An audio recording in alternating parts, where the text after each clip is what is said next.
Hi, welcome. So we have looked at very interesting things in Power BI, like the Power Query, which we use to do our extract transform load. So you bring in data which is not clean, and through the Power Query, you're able to transform the data, to reshape the data, to clean the data so that you can be able to put it into your report view and be able to have interesting charts. Now we want to look at Power Pivot, which is another very important part of Power BI. We've looked at it briefly when we're looking at the relationships. It's part of the Power Pivot. So Excel users will be comfortable when we start talking of how to create new columns. And that is what we are going to be doing here. We will start with creating new columns, and then we'll introduce you to creating measures, and in the next video, we'll look at DAX, which is the data analytics expression, which is actually how you use the measures to be able to get some calculations in Power BI. This is one of the heart of Power BI, and which also makes Power BI very interesting and maybe different from Excel when you start using those measures and the DAX. So in this video, we are going to start with the columns, and then in next video, we are going to go a bit into the DAX. So let's just go straight to the computer and see how to add new columns, especially for those who are really comfortable with Excel. So let's do that. Now we have this, our data. So here, the relationships have already been set. So it's the same data we have been using in the previous videos. So I'm going to leave a link in this video, but you can always go back and take a look at the past videos to see how to create these relationships, and then also some basic cleaning that was done just to make sure the headers, there were some missing values in the top row, so we had to clean them up to be able to have this data clean as such. So we have the customers table with country, customer code name, and they are linked by the customer code that is found in the sales table as well. And also you have the staff table, and with this matricule number, we are able to link the staff table with the sales table. So if you don't have these relationships, there might be some things that we are doing here that you will not be able to do because these tables are not communicating to each other. So try to go back and watch the relationship videos, create these relationships, come back, and let's do the same thing here. So now let us go here to this sales table here.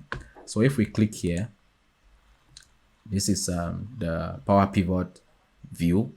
And as we said, we had started looking already at how to manage relationships like we saw down here. So you can manage them from here, or like here, we've seen how to manage relationships down here. So it's part of the Power Pivot.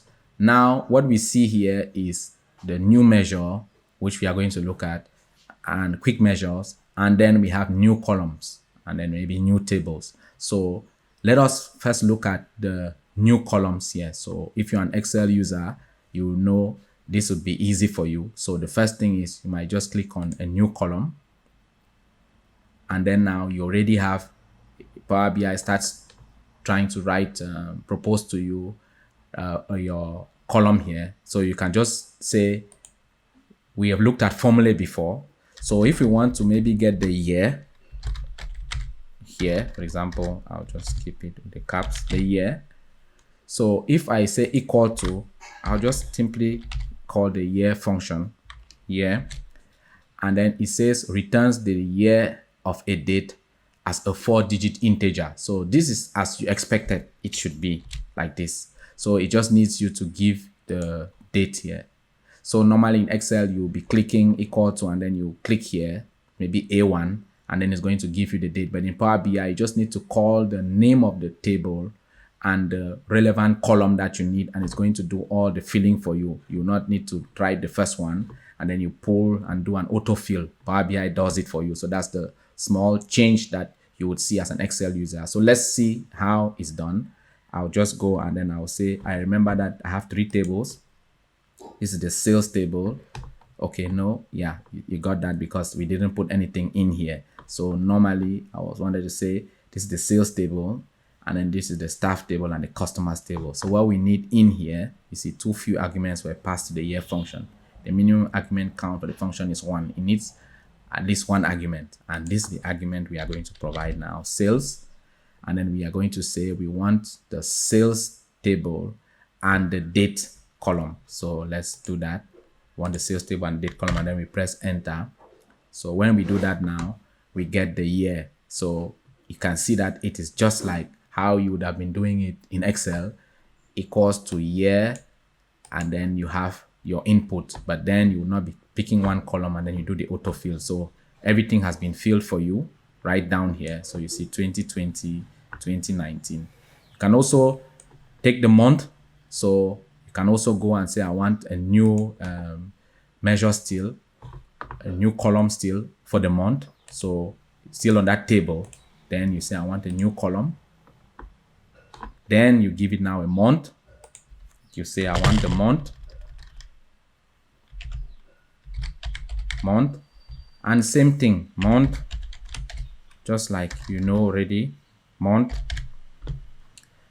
Then you pick up, you take the, okay, I still clicked on something. That's each time you need to get this argument right here. So each time if there's no argument here, you're going to get this error. So you need to give it an input, like the same thing we did here. So we're just going to go to sales, and then we get the date still. So when you press enter, you now have the months here. So you can see that we have the months here. So let's say you want to do some small subtraction.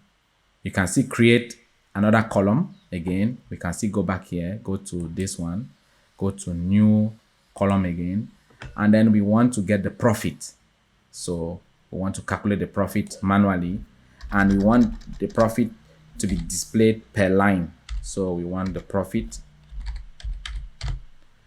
So we are going to say the profit will be revenue minus cost, like we know. So we are going to go to the sales table again, and then we look for revenue.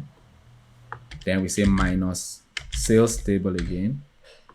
We look for cost. So here is cost here. And then when we press enter, we get the profit is calculated for you automatically. So there's no need to autofill anything and pull it down. So that's the beauty of Power BI. Just need to give it the column name, table followed by the column name, and then you get the operation. This is it, this minus that, and then you get the result that you want. So hope it's very simple and easy to understand that.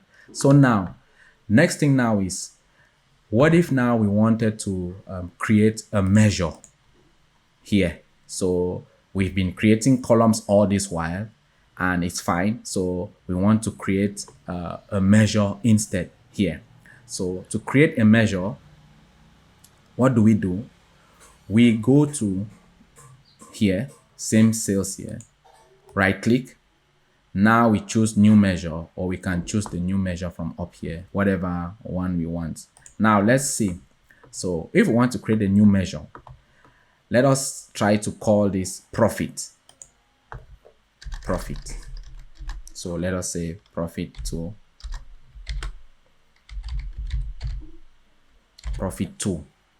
So this is equal to, now let's see, try to get this, what we did here.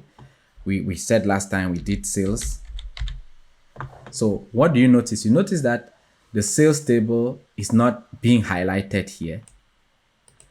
It's not being highlighted here because the measure is kind of different from the column, because the column would be able to calculate each of these, like in Excel, if you remember, is going to do each of these revenue minus cost, revenue minus cost, revenue minus cost. But what the measure does actually, it's like it gives you a kind of like a formula that is run only when you are trying to build a chart. So when you calculate that, you're not going to see the measure here like you see the column. You're just going to have something that you can only use when you're building the report. So with this, the column would not, you will not be able to calculate the measure. But how would you be able to calculate a measure? We are going to continue with this in the next video. So you're going to do sum, and this is sum. So now you see already the tables are appearing. So next time now, if I type sales, now I see my table columns appearing, because the measure wants to get the sum of the column. So it's more of an aggregation. It doesn't do one line, one line, one line like the column does. It just simply aggregates everything. So it's like sum me all the sales revenue, everything about sales revenue, sum it. Then now you close it and then you say minus sum me, for example, sum me all the sales costs here. So as you can see, sum me all the sales costs, enter. So now what do you notice? Yes, the measure has been calculated, but you don't see anything here like the measure appearing here. But now you instead see it here. So you see profit 1 and you see profit 2, but you don't see profit 2 here because it is a measure, but profit 1 was a column and it appears here. So if I go here, and then I decide to carry maybe product here, then I decide to get profit 1, here, then I decide to get profit 2 here and drop. You see we have the same thing, but then the only difference is that profit 2 doesn't appear here at all, while profit 1 appears there. So you hope you've seen now that the difference, one of the major difference between the measure and the column is that the column is going to appear here, as you saw here, because it's like a line per line thing, and the measure is not going to appear here. It's just going to be like calculated and kept waiting for you to do a chart of it before it appears. And in the next video we are going to look at now the measure in detail, and the measure actually is DAX, that is the data analytics expression in Power BI. This is what is used to do most of the calculations in Power BI, and it's recommended because it's lighter, more efficient, and that is one of the heart of Power BI. So I hope you have been able to understand how to use columns, to add new columns. Maybe there may be times you want to just add some columns and filter later, or slice, or do other things with those columns. And the times you don't need columns, you will be using your measures.